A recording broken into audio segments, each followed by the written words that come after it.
فيهن خيرات حسان فبأي آلاء ربكما تكذبان. Ma'asyiral muslimat yang dimuliakan Allah Subhanahu wa taala. Saya ingin memulakan kajian kita ini mensifatkan soal bidadari surga dulu Bu ya. Baru kita masuk ke tema nanti. Di dalam Al-Qur'an surah Al-Baqarah ayat 25 Allah mengatakan وَلَهُمْ فِيهَا أَزْوَاجٌ مُطَهَّرَةٌ وَهُمْ فِيهَا خَالِدُونَ. Bagi mereka di dalamnya, maksudnya di dalam sorga ada istri-istri atau bidadari-bidadari mutahharatun yang disucikan. Makna disucikan di sini artinya semuanya, baik akhlaknya tidak ada yang buruk, perilakunya tidak ada yang buruk, lisannya tidak ada yang buruk, bahkan fisiknya juga sama. Wanita di sorga itu tidak akan haid, tidak akan nifas, tidak akan kencing, tidak akan buang hajat, tidak meludah, tidak mengeluarkan dahak, tidak berkeringat seperti keringat ahli dunia, bersih, bening, itulah penduduk sorga. Dan ada sifat-sifat yang dimiliki para bidadari sorga itu, di antaranya disebutkan dalam surah As-Saffat ayat 80 atau 48, wa indahum qasiratut tarfi ain. Dan di sisi mereka ada bidadari-bidadari yang tidak liar pandangannya serta matanya jelita. Kalau di dunia kadang-kadang ibu-ibu liar Bu ya, apalagi masuk mall tuh, tengok tas tuh langsung tuju ke situ, dan liar kemana-mana tuh ya. Apapun yang dilihatnya pengen dimiliki. Kemudian juga Allah mengatakan surah Ar-Rahman ayat 74, lam yatmishunna insun qablahum wala jan. Mereka tidak pernah disentuh oleh manusia sebelum mereka, dan juga tidak pernah disentuh oleh kalangan jin. Artinya wanita-wanita penduduk sorga itu tidak pernah tua dan tidak pernah menjanda. Tidak pernah tua, bahkan tidak akan pernah menjanda. Di zaman Rasul ada seorang nenek-nenek sudah tua datang kepada Nabi. Ya Rasulullah, apakah orang seperti saya bisa masuk surga? Kata Nabi SAW, maaf nek, di surga itu tak ada nenek-nenek.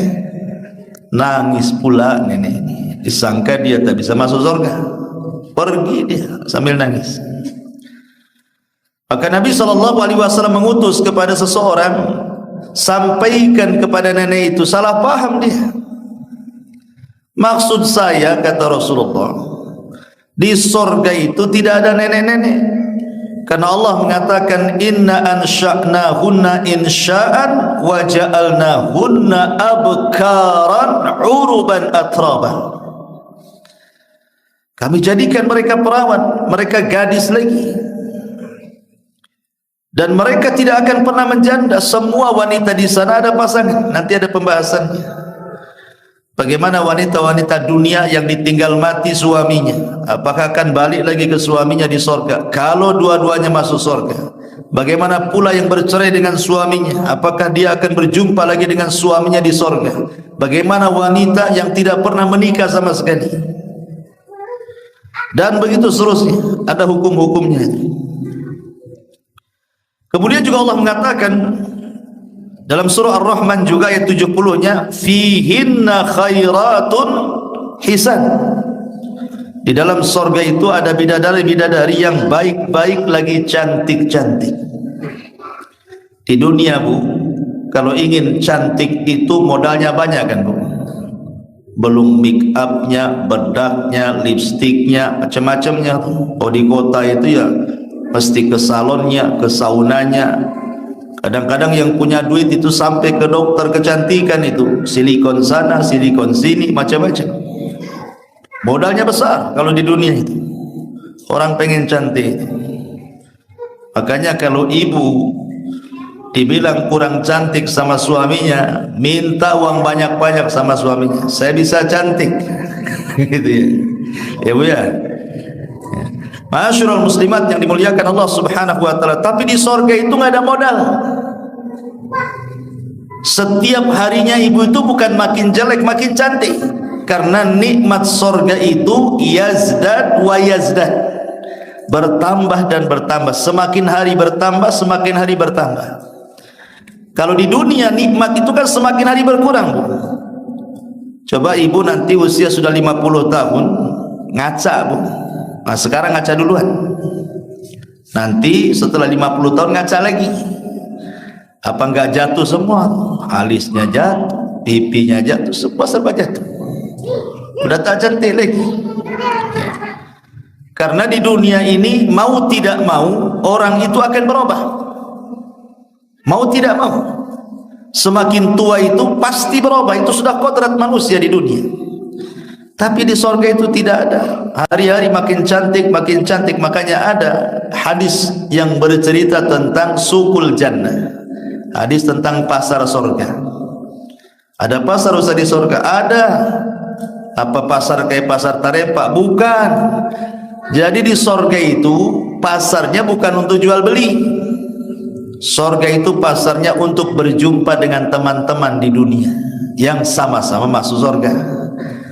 Setiap pekan itu nanti ketemu tuh dengan kawan-kawannya, berbincang-bincang di pasar itu, nostalgia tentang kehidupan dunia. Oh dulu saya pernah rihlah sana sini, ingat gak? Oh ingatlah kan itu. Lah ketika kemudian sebelum pulang, maka datang angin yang akan menerpa setiap wajah dan badan penduduk sorga. Tiba-tiba angin yang membawa debu itu menjadikan berubah semuanya. Badannya berubah, mukanya berubah, kekuatannya berubah. Ketika sampai di rumahnya, maka masing-masing heran. Si suami melihat istrinya mengatakan, sungguh engkau ditinggal sebentar saja semakin cantik. Si istri mengatakan kepada si suami, laqad izdaztum husnan wa jamala. Engkau juga sama, makin ganteng, makin kuat. Setiap hari seperti itu. Itulah penduduk sorga kalau masuk pasar makin ganteng. Coba di sini masuk pasar nggak ganteng, makin stres kan itu ya. Banyak nggak kebeli. Ya. Ma'asyiral muslimat yang dimuliakan Allah Azza wa Jalla. Kemudian juga Allah Subhanahu wa taala mengatakan hurun maksuratun bil khiyar. Bidadari sorga itu jelita, putih bersih, bertahan dalam rumahnya. Jadi kalau sekarang kulit ibu-ibu hitam, gak usah sedih, Bu. Nanti masuk surga putih sendiri itu. Kadang orang gara-gara kulit saja kurang pede itu. Jadi ada orang-orang yang sengaja pakai jilbab syar'i, pakai cadar supaya tak nampak kulitnya, bukan kan nutup aurat kan gitu ya. Karena ada orang yang merasa jatuh gitu ya. Padahal ciptaan Allah itu laqad khalaqal insana fi ahsani taqwim. Tidak ada yang jelek, mau hitam, mau pesek, mau mancung, mau gondrong, mau pendek, semua sama. Ciptaan Allah itu baik. Makanya tidak boleh seseorang itu mencela fisik. Kalau orang mencela fisik itu sama dengan mencela yang menciptakannya. Oh dasar pesek, berarti mencela Allah itu. Allah yang membuat dia pesek. Ya. Oh dasar hitam, itu mencela Allah. Allah yang buat dia kulit hitam. Bukan kehendak dia, kan maunya itu orang keluar hitam apa putih semua, tapi kan bukan ikhtiar kehendak. Itu Allah yang menentukan. Dan ketika Allah menentukan itu ada kebaikan. Kemudian juga Allah Subhanahu wa taala juga mengatakan dalam surah Al-Waqiah 35, inna ansha'nahunna insha'an. Sesungguhnya kami menciptakan bidadari itu dengan langsung. Faja'alnahunna abkara. Dan kami jadikan para bidadari itu senantiasa gadis. senantiasa gadis, walaupun digauli setiap hari, dia tidak pernah menjadi tidak gadis, hilang keperawanan, tidak. Karena setiap digauli dikembalikan lagi, digauli dikembalikan lagi. Kemudian juga Nabi SAW mengatakan, innal mar'ata min nisa'i ahlil jannah la yura bayadu saqiha min wara'i sab'ina khullah. Sesungguhnya seorang wanita di sorga itu sungguh terlihat putih betisnya di balik 70 gaun sutranya, sampai tembus, kan itu ya. Luar biasa gitu. Kadang-kadang kita ini terpukau, mungkin ya ibu-ibu mungkin yang tukang medsos tengok artis, kapan saya kayak dia. Artis nggak ada apa-apanya di sorga itu, mungkin paling jelek dia. Ma'asyiral muslimat yang dimuliakan Allah Azza wa Jalla. Kemudian juga Allah mengatakan ka'annahunnal yaqut wal marjan, seakan-akan bidadari itu permata yakut dan mutiara. Lihat bagaimana Allah istilahkan dengan yakut dan mutiara. Dan begitu seterusnya lah. Gak usah kita jelaskan panjang lebar masalah bidadari ini. Ibu baca sendiri di Quran tentang bagaimana sifat bidadari itu luar biasa. Sekarang ada ummahat nyeletuk, Ustaz, kalau cerita bidadari yang enak laki-laki katanya. Kenapa? Karena laki-laki itu selain dapat istri, dapat pula bidadari. 70 lagi bidadarinya. Setiap 70 bidadari ada dayangnya. Setiap dayang ada pembantunya. Semua halal. Berapa wanita laki-laki dapat? Kenapa kami wanita tidak diberikan nikmat yang sama, dapat bidadara juga kan itu? Gimana tuh jawabannya tuh? Kalau dilempar ke kaum laki-laki. Begini Bu ya, saya jawab sedikit baru kita jelaskan tentang lisan penduduk surga. Di dalam Al-Qur'anul Karim Allah Subhanahu wa taala berfirman bahwa kenikmatan penduduk surga itu, kenikmatan penduduk surga itu disamakan baik laki-lakinya ataupun perempuannya, tidak dibeda-bedakan. Ingat Bu ya, tidak ada yang membedakan kenikmatan laki-laki dan perempuan kecuali yang dikhususkan Allah. Seperti ya tadi, laki-laki dapat sekian bidadari, itu kan kekhususan. Allah lebih tahu tentang nikmat laki-laki dan Allah lebih paham tentang nikmat perempuan.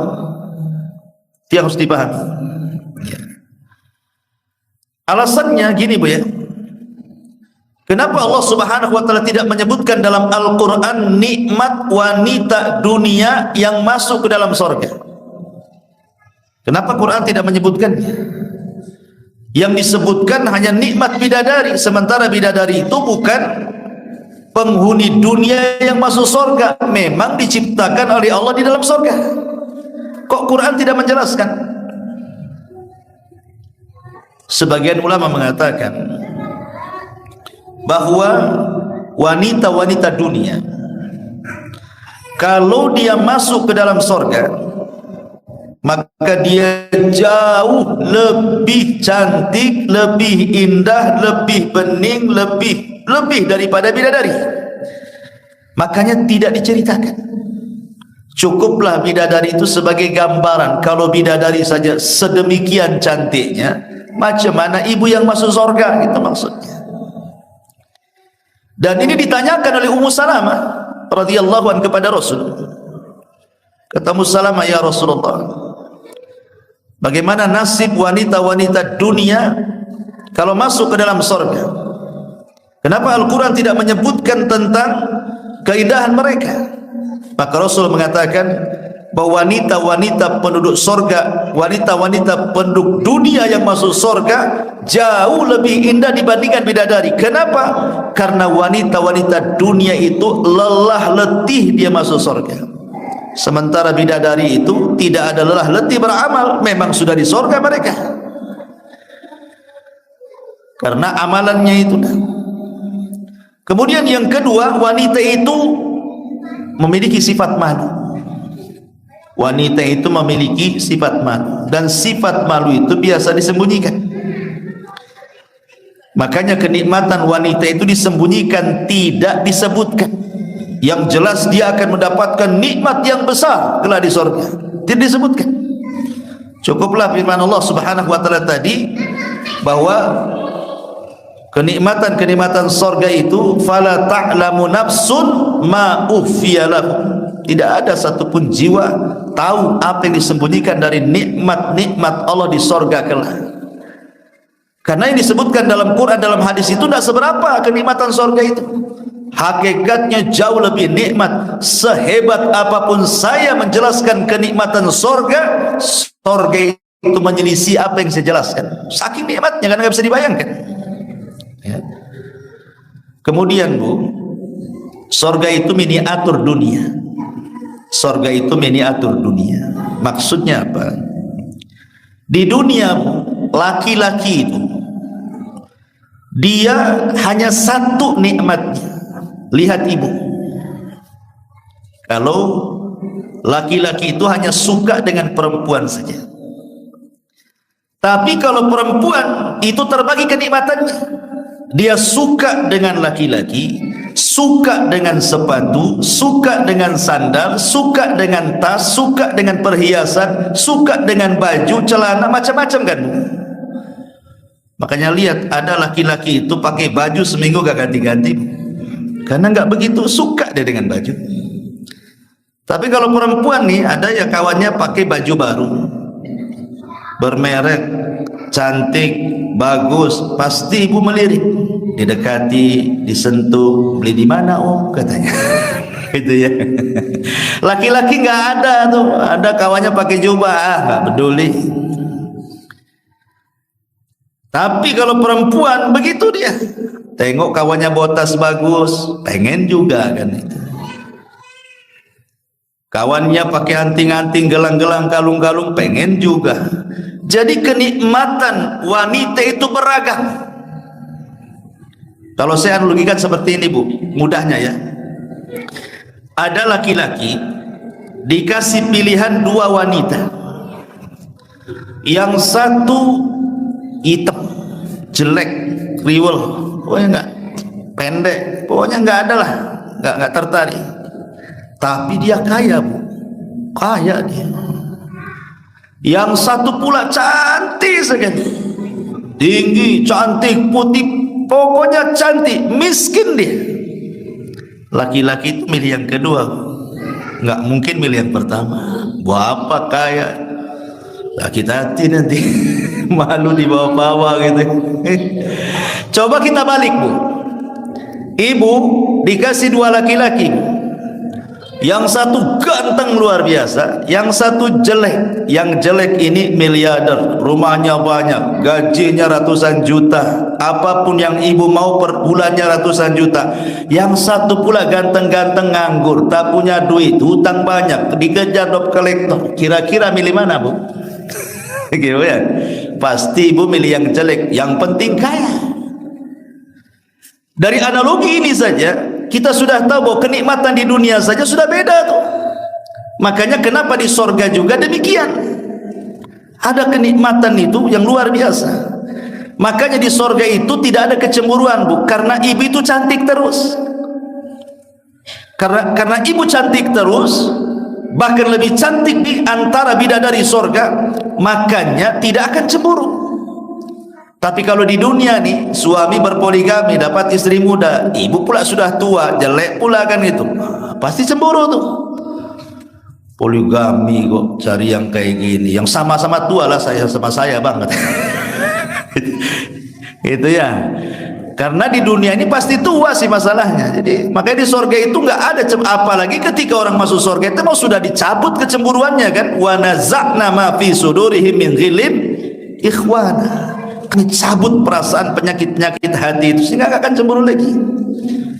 Karena kenikmatannya dengan laki-laki itu dilupakan, ada nikmat yang jauh lebih besar bagi wanita itu. Ma'asyiral muslimat yang dimuliakan Allah Azza wa Jalla. Kemudian juga apapun yang dikehendaki di sorga itu pasti ibu dapat. Di dunia bu, terkadang ibu punya kehendak dan belum tentu dikabulkan kan bu. Minta sama suami, tolonglah bang, orang sebelah itu baju bagus, tas bagus, gelang-gelang, anting-anting, kapan lah saya dikasih katanya, asibok kresek sana sini katanya. Belum tentu dikabulkan suami kan. Ibu punya kehendak itu belum tentu dikabulkan suami. Paling suami paling tinggi, ya nanti nabung dulu, sabar kan itu. Macam-macam jawabannya. Tapi di sorga itu keinginan ibu dilaksanakan, ada semua. Apapun yang kita kehendaki Allah kabulkan. Pertanyaan, di sorga bisa hamil nggak Ustaz saya? Bisa punya anak nggak di sorga ini? Kata ulama mengatakan penduduk sorga itu tidak akan hamil. Penduduk sorga itu tidak akan punya anak. Penduduk sorga itu hanya senang-senang saja sama suaminya, tapi tak punya anak. Kenapa demikian? Begini bu ya, anak di dunia itu berapa tahun lah lucu-lucunya? Coba bu, 3 tahun masih lucu lah kan, 4, 5, itu kalau udah 7 tahun nyebelin tuh, udah mulai nakal dia. Kalau sudah belasan tahun kurang ajar tuh, kasih tahu tak mau, apalagi usia-usia SMP, tuh degil-degilnya tuh. Jadi kenikmatan sama anak itu sebentar di dunia itu. Tapi di sorga itu walaupun ibu ndak punya anak, nggak mengandung, nggak melahirkan, ada anak-anak juga di sana. Anak-anak orang kafir yang mati masuk sorga, anak-anaknya orang yang beriman gitu ya. Makanya Allah mengatakan dalam Al-Quran itu, yatufuna alaihim wildanun mukhalladun. Maka akan ada anak-anak kecil yang lucu-lucu. Lucunya itu mukhallad. Mukhallad itu lucu terus, nggak ada waktu-waktu nggak lucunya, lucu terus gitu ya. Itulah luar biasa anak-anak yang ada di sorga itu ya. Ma'asyiral muslimat yang dimuliakan Allah Azza wa Jalla. Kemudian juga yang namanya kehamilan, yang namanya kelahiran itu kan menyakitkan kan. Di sorga itu tidak ada yang menyakitkan. Karena kalau wanita hamil itu gerak aja susah, dia tidur aja susah, apalagi sudah besar kan. Makan aja kadang-kadang muntah. Nanti pula melahirkan, meregang nyawa pula kan itu. Banyak perkara-perkara yang menjadikan kemudian tidak ditiadakan di sorga itu karena tadi di sorga itu darun ni'mah ya. Darun ni'mah itu maksudnya tempat semuanya nikmat dari Allah subhanahu wa ta'ala, tidak ada keperitan di sorga itu. Ma'asyiral muslimat yang dimuliakan Allah subhanahu wa ta'ala. Baik, kita akan masuk ke pembahasan kita, lisan calon-calon penghuni sorga. Ma'asyiral muslimat yang dimuliakan Allah Azza wa Jalla. Para ulama mengatakan bahwa kebanyakan orang masuk ke dalam neraka itu disebabkan lisan. Bahkan kebanyakan kaum wanita yang masuk neraka itu gara-gara lisan. Kebanyakan wanita masuk neraka itu gara-gara lisan. Dan itu disabdakan oleh Nabi sallallahu alaihi wasallam. Kata Nabi sallallahu alaihi wasallam, "Ra'aitun nar fa idza aktsaru ahliha nisa." Aku diperlihatkan neraka, ternyata kebanyakan penghuninya itu perempuan. Kemudian sahabat bertanya, kok bisa kebanyakan penghuni neraka itu perempuan? Apakah mereka tidak sholat? Sholat juga. Apa mereka tidak ibadah? Ibadah. Puasa, sedekah, macam-macam ibadahnya. Lalu kenapa mereka bisa masuk surga? Masih bisa banyak di neraka? Kata Nabi SAW, walakinnahunna yakfurnal ashir. Kesalahannya cuma satu. Karena wanita itu suka kufur dengan lisannya kepada suaminya. Kalau suaminya ini bertahun-tahun berbuat baik sama ibu, satu hari berbuat salah, ibu katakan, engkau belum pernah berbuat baik kepada aku, engkau tidak pernah memberikan perhatian kepada aku, engkau begini, begini, begini, keluar semua tuh. Ya. Dari sini menunjukkan bahwa wanita-wanita kebanyakan masuk neraka itu gara-gara lisan. Jadi kalau ibu ingin masuk surga, jaga lisan. Seperti apa menjaga lisan itu? Saya fokuskan kepada perempuan ya. Laki-laki itu jarang pakai lisan, dia pakai tangannya jadi lama pakai lisan itu. Ada perkataan Al-Imam Al-Ghazali, Al-Imam Al-Ghazali yang disebutkan juga di dalam Syarah Ghayatul Muntaha, ketika menyebutkan wanita-wanita yang dilarang untuk dinikahi karena punya sifat-sifat buruk. Kemudian disebutkan sifat-sifat buruk itu apa saja. Kata beliau ada 6 sifat buruk yang ada pada seorang wanita. Yang pertama kata beliau, kata Imam Al-Ghazali rahimahullahu ta'ala, yukrahu nikahul hannanati wal mannanati wal annanati wal haddaqati wal barraqati wasyadzaqati wal mumarridati. Apa maksudnya di sini? Ini ibu harus jauhi sifat-sifat ini. Kalau ibu ingin masuk surga, jauhi sifat-sifat ini. Karena sifat-sifat ini bentuk penentangan kepada suami yang menunjukkan kebanyakan wanita masuk neraka. Kalau ibu terhindar dari sifat-sifat ini, Bu, berarti lisan ibu lisan penduduk surga. Apa itu?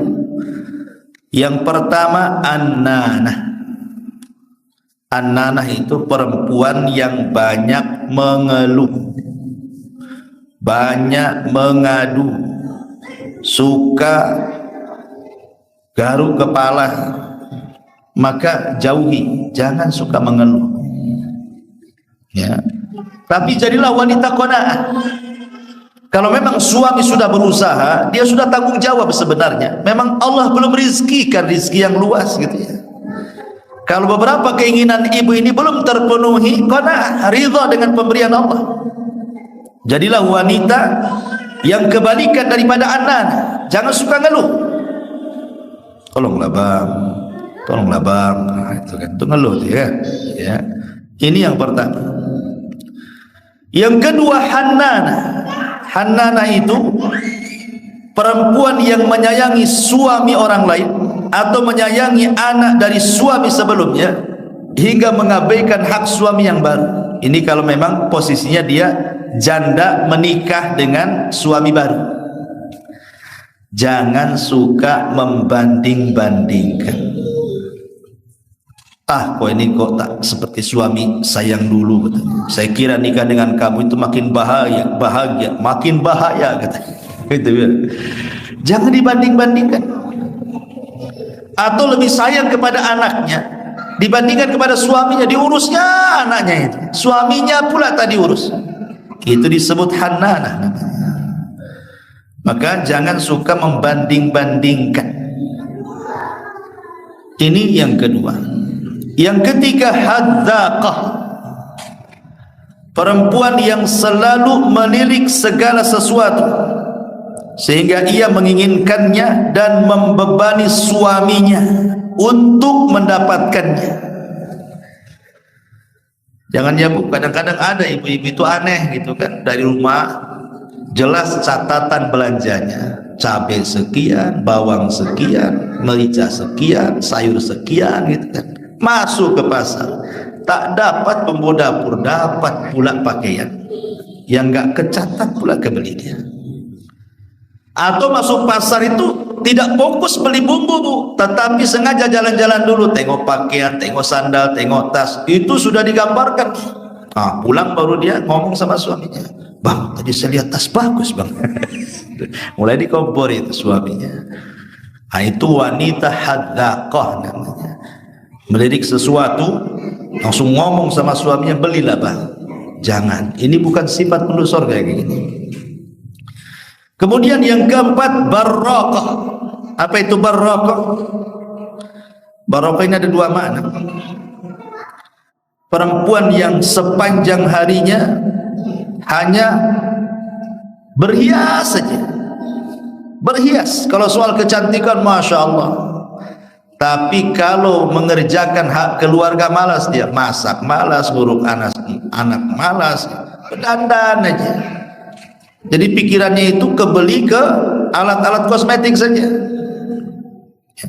Ataupun yang dimaksud barokah di sini, perempuan yang sering mencaci maki makanan. Jangan Bu ya, ibu diajak suami ini jalan-jalan kuliner, mungkin suami kurang duitnya, harusnya masuk restoran A, masuk pula ke restoran B. Harusnya ke warung makan terkenal, masuk pula ke warung makan biasa. Harusnya ke yang berbintang, singgah pula di kaki lima, umpamanya. Dalam pesan makanan, ya memang ibu pandai masak gitu, tapi lo hormatilah suami sudah belikan makanan itu. Jangan bilang masakan pula masih lebih baik daripada ini gitu. Ada tuh ya, ngapain kau bawa ke sini, masakanku lebih baik katanya. Ini hanya kasih garam, kasih ini, kasih. La haula wala quwata illa billah. Nggak boleh kayak gitu. Nabi itu tidak pernah mencela makanan. Kalau suka dimakan, kalau tak suka tinggalkan. Tidak usah dicaci makanan itu. Ya. Atau ibu ke kondangan, mungkin di kondangan masak, nggak, namanya kondangan pasti kan ada makanan. Kemudian ibu makan sedikit, sampai rumah ngomong sama suaminya, makan kenyang ya di sana kan di kondang, apa makanannya nggak enak. Ibu ya, jangan Bu, itu namanya barokah, itu tak boleh. Kemudian yang selanjutnya, yang kelima, syadzaqah. Jadi yang pertama manana, yang kedua hannana, yang ketiga hadzaqah, yang keempat barokah, yang kelima sadzaqah. Apa itu sadzaqah itu? Ini perempuan yang cerewet. Sadzaqah ini perempuan yang cerewet, perempuan yang banyak ngomong. Makanya Rasul itu tidak suka gitu ya. Kata Rasul SAW, inna abghadakum ilayya wa ab'adakum minni majlisan yaumal qiyamah ats-tsartsaruna al-mutasyaddiquna al-mutafaihikuna. Sesungguhnya orang yang paling aku benci sesungguhnya yang paling aku benci dan paling jauh tempat dudukku kelak pada hari kiamat denganku adalah seseorang yang banyak berceloteh, orang-orang yang gemar bicara, dan al-mutafaihikun. Di sini dijelaskan. Jadi sadzaqah itu Bu, mungkin kalau kasarnya mulut ember lah gitu, mungkin bahasa kitanya ya. Dasar mulut ember itu. Maksudnya banyak ngomong gitu. Padahal seorang wanita itu kan lebih ke perasaan malu sebenarnya kan. Jadi kalau tidak ada manfaat di situ, tidak usah banyak bicara. Ya, apalagi kalau sudah merepet, kita pula satu kalimat, ibu pula 100 kalimat. Ya, jadi itu tidak suka yang seperti ini Rasul. Ini disebut dengan sadzaqah yang kelima.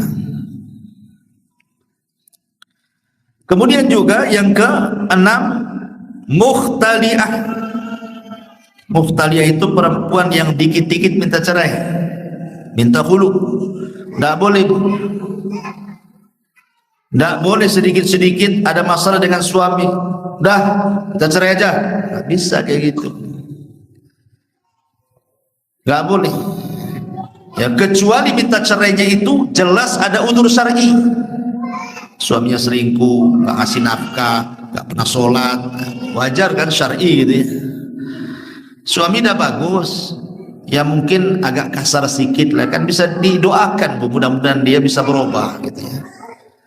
Karena belum tentu juga cerai dengan suami yang pertama kemudian menikah dengan suami kedua lebih bahagia Bu. Saya contohkan dulu di zaman Nabi, Ada seorang sahabat namanya Hasan ibn Thabit. Hasan ibn Thabit ini khatibun Nabi. Dia seorang orator karena dia juru bicara Nabi. Orangnya hitam, pendek, ya gak ganteng gitu. Istrinya pula paling cantik. Istrinya paling cantik. Ya lah, biasanya yang nggak ganteng-ganteng itu istrinya cantik. Yang ganteng-ganteng pula istrinya tak cantik. Gitu ya. Jadi istrinya itu kalau mandang suaminya lagi jalan dengan kawan-kawannya itu, kawan-kawannya ganteng-ganteng pula gitu. Jadi istrinya itu merasa suaminya paling jelek sendiri. Kok suami saya kok hitam sendiri, pendek sendiri, jelek sendiri. Akhirnya lambat akhirnya kurang cintanya karena membanding-bandingkan itu dengan suami orang. Dari situ dia datang kepada Nabi. Istrinya ini datang kepada Nabi. Rasul, saya tidak mencela agama suamiku Thabit. Oh, kalau agamanya luar biasa. Dia juru bicara Nabi. Tapi saya takut kufur kepada suamiku karena aku sudah tidak cinta lagi. Tadi karena banding-bandingkan ketampanan. Jadi kata Rasul, terus mau apa? Kata istrinya Hasan ini, saya mau cerai lah. Kemudian dipanggilnya Thabit, ya Hasan ibn Thabit, ini istrimu minta cerai, ini gimana ceritanya? Kata Hasan, enggak saya akan ceraikan. Kemudian kata Rasulullah, lihat Hasan tidak mau menceraikan kamu. Istri yang ngayal, enggak saya mau cerai.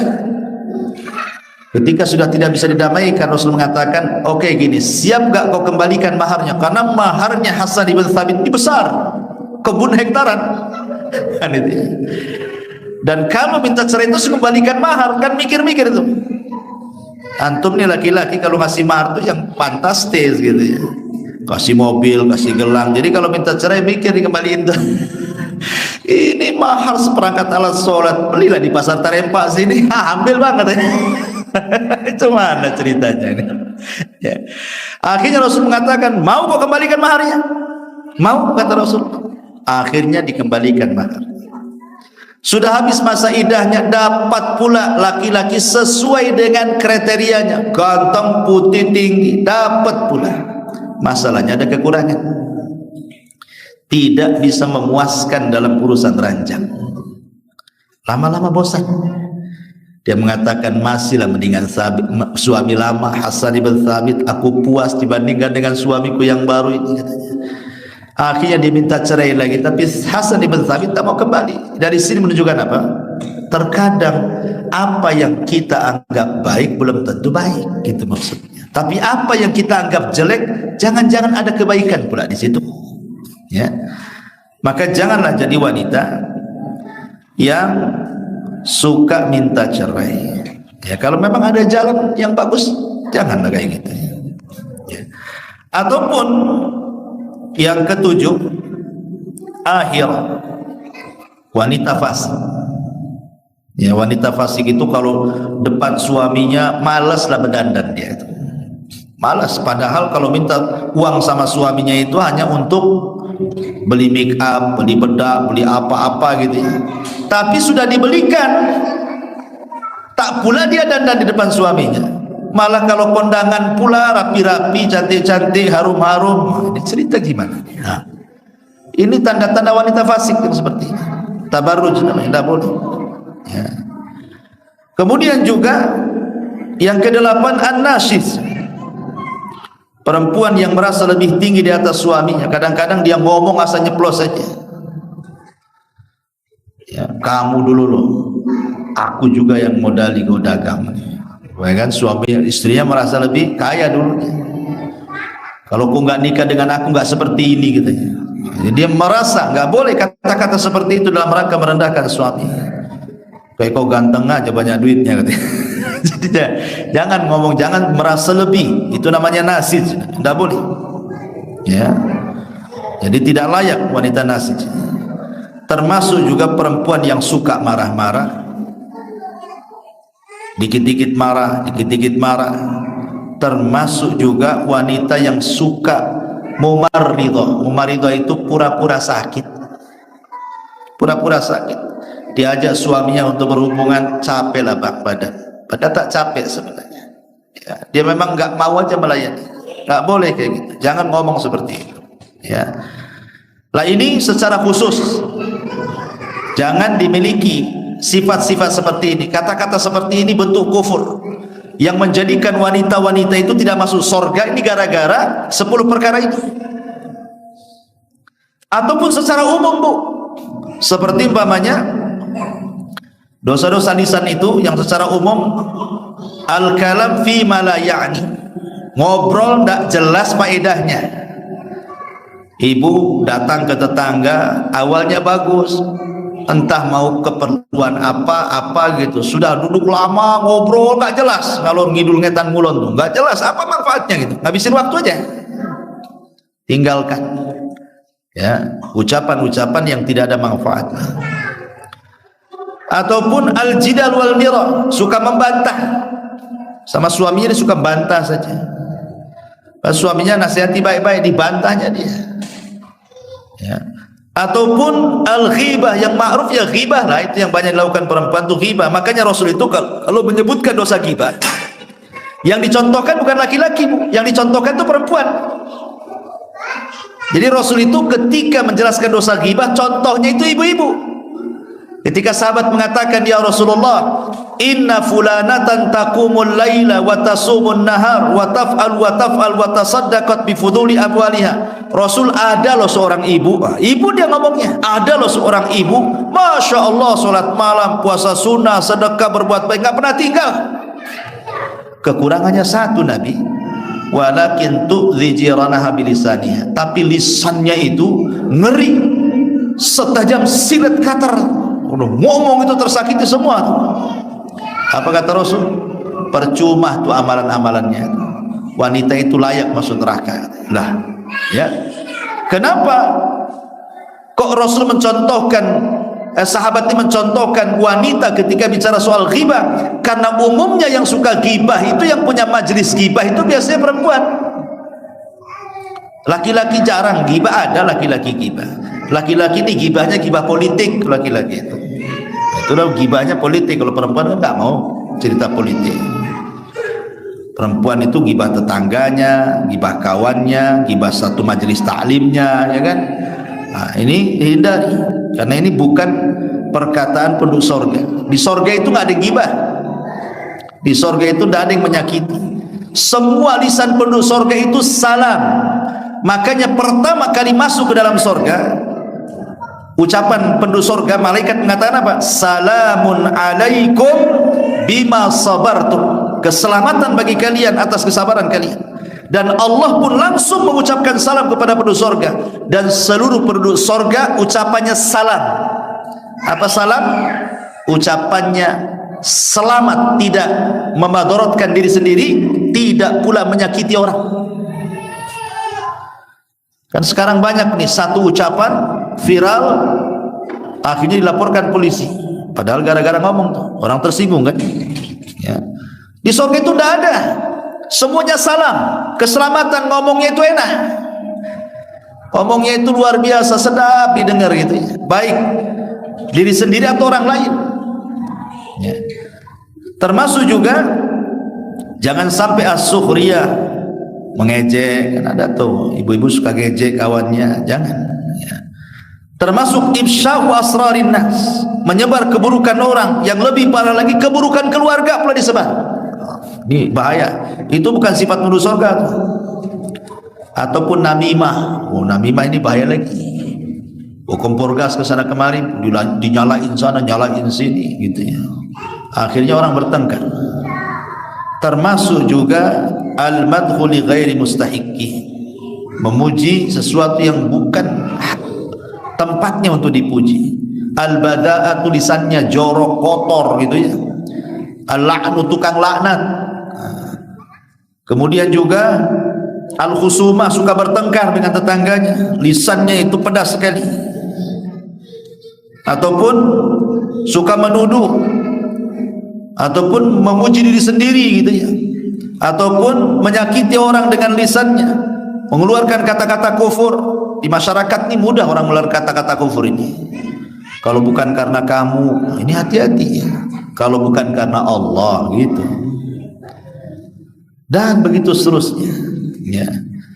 Jadi kalau ingin kita menjadi penduduk sorga, artinya wanita-wanita ingin menjadi lisan-lisan bidadari sorga, maka perbaiki ucapanmu. Kata Rasul, ucapkan yang santun kalau tidak bisa diam. Ucapan yang santun kalau tidak bisa diam. Jadi inilah diantara pembahasan kita, bahwa yang paling banyak seseorang wanita masuk ke dalam sorga adalah wanita-wanita yang menjaga lisan dan tidak kufur kepada suaminya.